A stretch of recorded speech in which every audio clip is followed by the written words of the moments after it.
Connaissez-vous le point commun entre l'ADN, l'aviation, l'Internet ou encore la crème glacée? Bon, il s'agit d'inventions créées grâce à la collaboration de deux personnes ou des organismes finalement différents qui se sont mis ensemble pour créer ce genre d'invention, d'innovation-là qui fait partie de notre monde depuis plusieurs décennies. Elle est, elle, justement, chargée de projet et responsable, vous allez comprendre, elle est chargée de projet et responsable des relations publiques au Mouvement Santé mentale Québec. Joséphine Tschir-Hart est avec nous. Bonjour. Bonjour. Vous avancez encore cette année, donc, la fête des voisins au travail. Si je ne m'abuse, vous avez pris l'exemple sur la France, si je ne m'abuse. Donc, et depuis quand, finalement, on la souligne chez nous, cette fête des voisins au travail? Et qu'est-ce que c'est aussi de surcroît? Oui, c'est ça. Nous, on l'a amené en fait il y a 8 ans à peu près.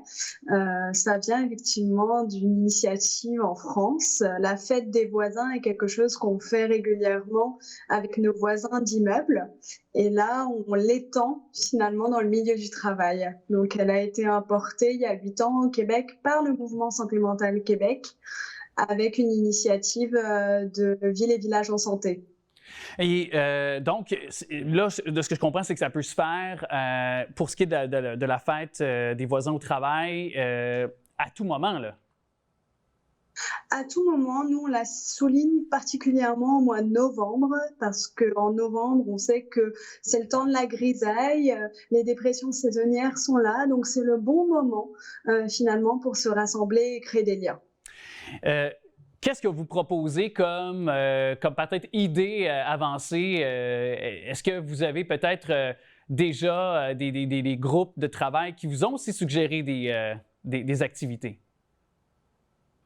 Oui, alors les années précédentes, en fait, on proposait de faire une fête à l'interne, mais aujourd'hui, on remarque que beaucoup d'entreprises et beaucoup de milieux de travail ont déjà des choses en place, comme des team building, des choses comme ça, mais finalement, on parle pas tant de nos collaborations, de nos partenariats. Donc cette année, on propose tout particulièrement d'ouvrir nos portes pour célébrer les liens et nos collaborations. Donc, de peut-être faire des genres de repas, par exemple, de goûter d'un 5 à 7. Est-ce que ça peut se prêter dans ce genre d'exemple-là? Tout à fait. Nous, la semaine dernière, on a fait notre fête des voisins au travail. On a fait un dîner de corridor avec nos voisins d'immeuble. C'était très sympathique. Oui, ça peut être un moment partagé. On nous propose de faire une porte ouverte, mais aussi aujourd'hui, avec le télétravail, Ouais. ça peut aussi être une rencontre en ligne.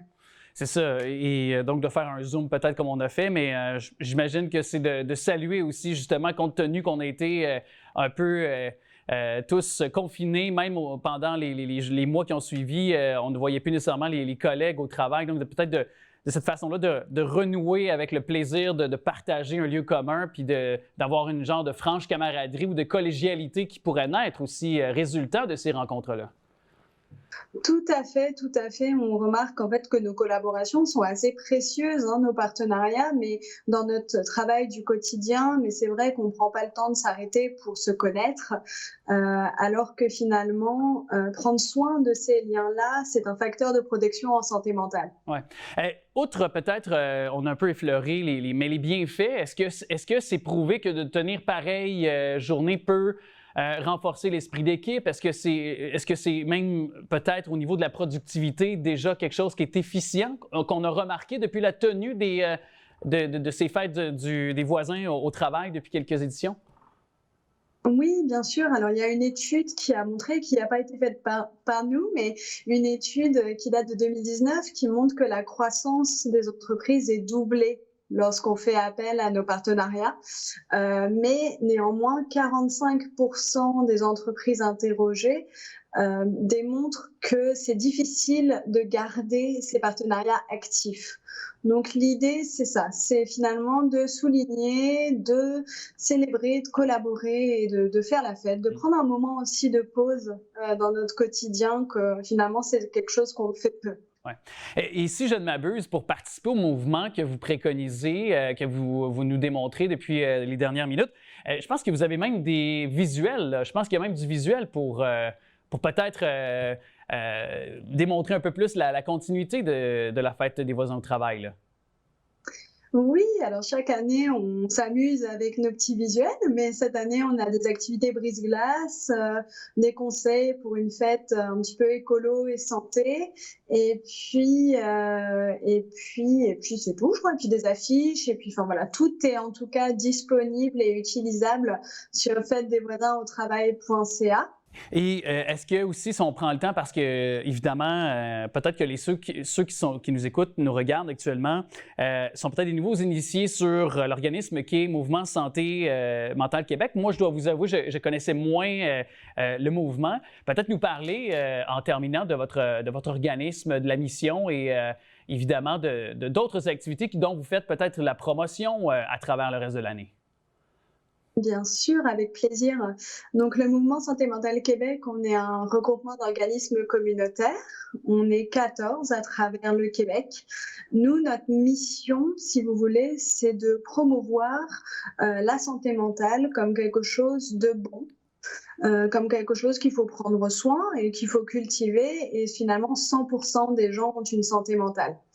Donc, nous, à travers l'année, on va sensibiliser le public, que ce soit le public jeune, les milieux de travail comme aujourd'hui, mais également population générale et puis les aînés, à travers des outils, des conférences. On a un projet jeunesse annuel. Enfin, on a tout un tas de choses qui sont accessibles sur notre site mouvementsmq.ca. Oui, j'ai vu en fouillant sur votre site, là, soit sortir du cadre là, et de créer des liens pour les jeunes finalement. C'est l'une de vos missions premières aussi. Oui, on a développé cette astuce, c'est une petite batterie pour se recharger en tout temps. C'est en fait 7 facteurs de protection pour la santé mentale et cette année, on parle de l'importance des liens. Oui, tout à fait. Donc, à voir sur vos plateformes. Joséphine Tchir-Hart, merci beaucoup d'être passée nous parler de cette fête des voisins au travail. Et puis, évidemment, toutes les informations sont au bas de l'écran au moment de se parler. Merci à vous. Merci à vous.